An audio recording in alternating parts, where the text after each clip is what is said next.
So, I just finished reading the first 3 volumes of Jujutsu Kaisen, a series that is increasing heavily in current popularity and thus gets recommended to me a lot to check out. So, who am I to deny the requests? I may as well see what all the fuss is about. Keep in mind, I am going to be talking only about the manga specifically. I know season 1 of the anime has just wrapped up, but I have not watched it yet, and I will probably do so once I read through the manga in its entirety. But for now, I'm strictly talking about just the manga. And I felt like for a first impressions video, I should read a good chunk of it, so I read the first 3 volumes, or up to chapter 25. And I have a few things to say about it. Jujutsu Kaisen takes place in a world much like our own, but with a hidden world of curses and magic unbeknownst to the public, and of which most people aren't even capable of perceiving. Right off the bat, the series gave me flashbacks of several other manga and anime that I have seen, and this can be one of those instances where it took inspiration from what came before, or maybe it's like an homage, but at first I will admit that I was mostly just distracted by all the references. I was finding references and shades of Devilman, Parasite, Yu Yu Hakusho, Hunter x Hunter, but I can say that I am happy that after the first couple of chapters, the series does make strides in order to create its own solid identity, and I definitely appreciate that about it. And maybe in a meta way, the similarities to the other series was the author's way to draw us in with what's familiar, what we've seen before, and then decides to play on those very ideas moving forward. One thing I like is the opening exposition of what the monsters in this manga are and where they come from. They are essentially manifestations of a collection of negativity. So the demons that I see them as, or the curses is what they're called in the manga, spring forth from negativity experienced by human beings, and more specifically from a collection of that negativity. It's really cool stuff, and not to go all super spiritual on you guys or anything, but I definitely do believe in the power of energy, and especially negative energy and how it can manifest, and even take us over as people, attempting to drag us down to the point where it's as if there's a literal demon trying to kill us. I swear sometimes I see people that are so full of hate and depression and stewing in their own misery, and I can almost see an actual demon on their shoulder controlling them like a puppet. Anyways, that's neither here nor there, but the monsters in this manga are like the personifications of that negativity and darkness, given form and life from that constant resonance. And I also love how they explain there are some prime locations for this to happen, such as a high school.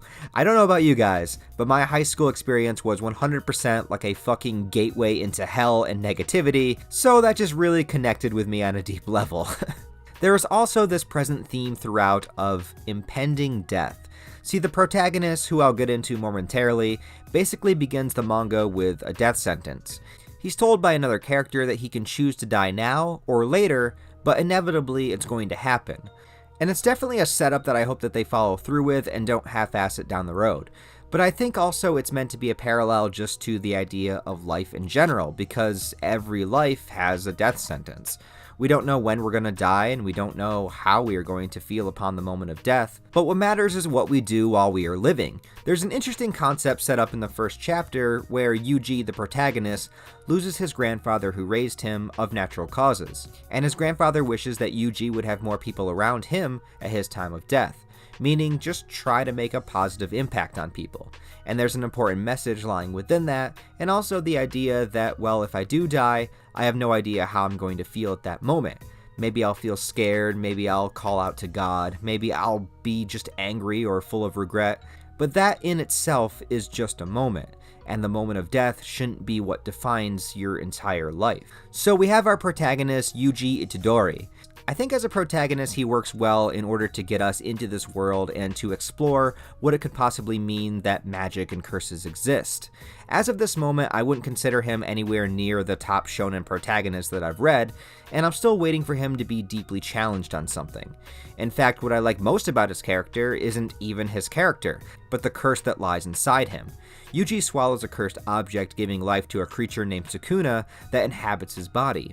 And at first I was scared this was just going to turn into like a Shinichi and Parasite situation. Hell, the cover of the first volume even shamelessly shows him with the mouth on his hand. Like, come on now. By the way, if you use that hand, would it be a hand job still, or would it count as a blowjob? Anyways, thankfully the fusion of the two works more like a split personality, Sucuna taking over when Yuji is in a deep state of stress or weakness, and though Sucuna is definitely an evil bastard, he has this charm to him where he's intensely likable, and every time he comes out, I think the quality of the manga really spikes up. What's interesting too is that Yuji and Sucuna, while sharing a body, also have the same objective. They have to collect these 20 cursed fingers because, well, they're bad and they're the MacGuffin of the series.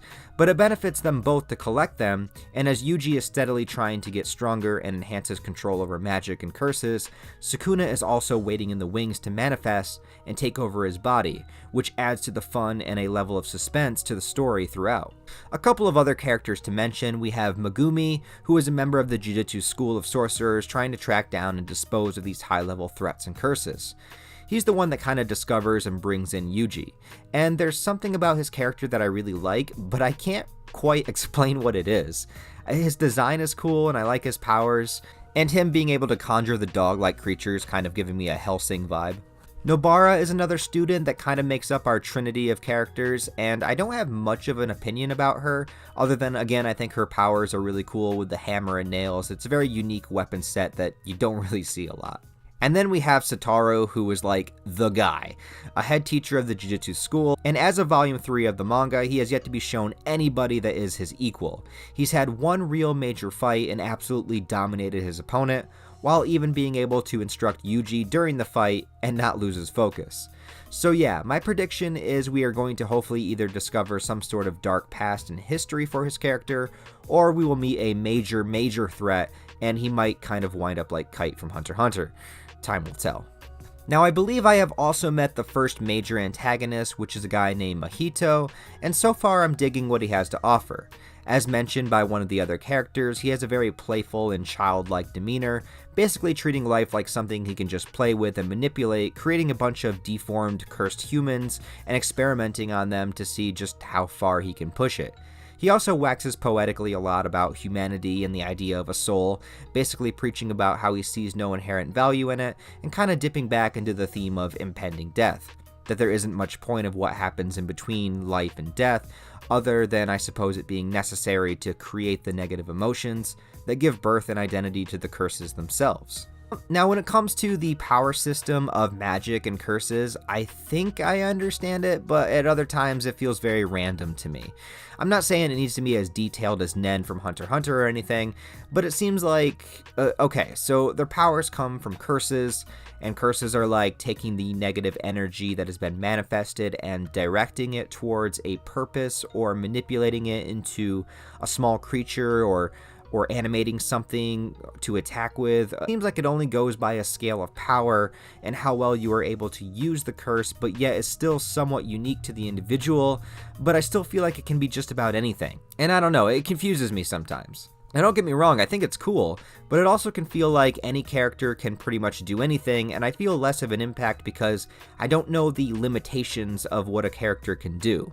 And I'm not going to let power scaling ruin my enjoyment or anything, but I kind of wish there was more of an explanation as to, okay, if a character can do this, then what's the limits? Are there restrictions and so on?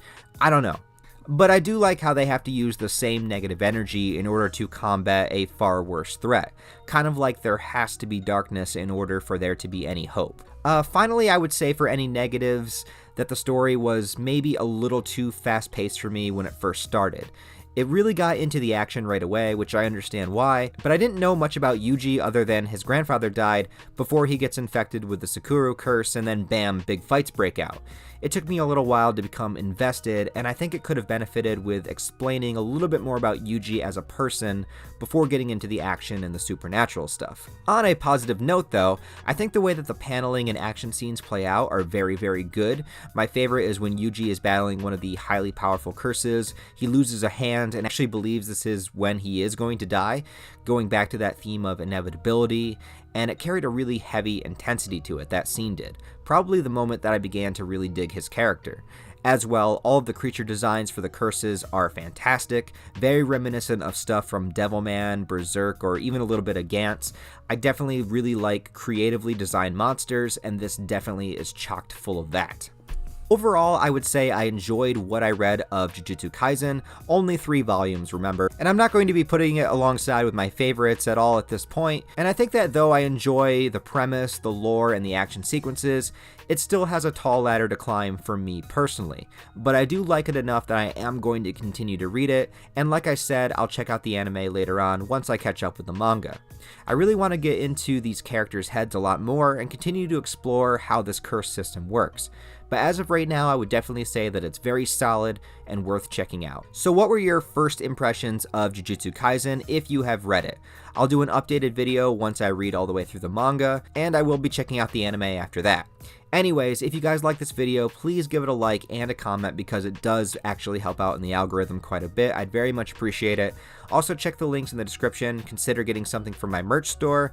Get yourself a t-shirt or a mug or anything like that. Also, follow my Twitter, Instagram, Discord, and if you're feeling really frisky, consider becoming a Patreon member for either a shout out in a video or a video request all your own. Other than that, guys, thanks a lot for watching. Really do appreciate it, and I'll talk to you next time.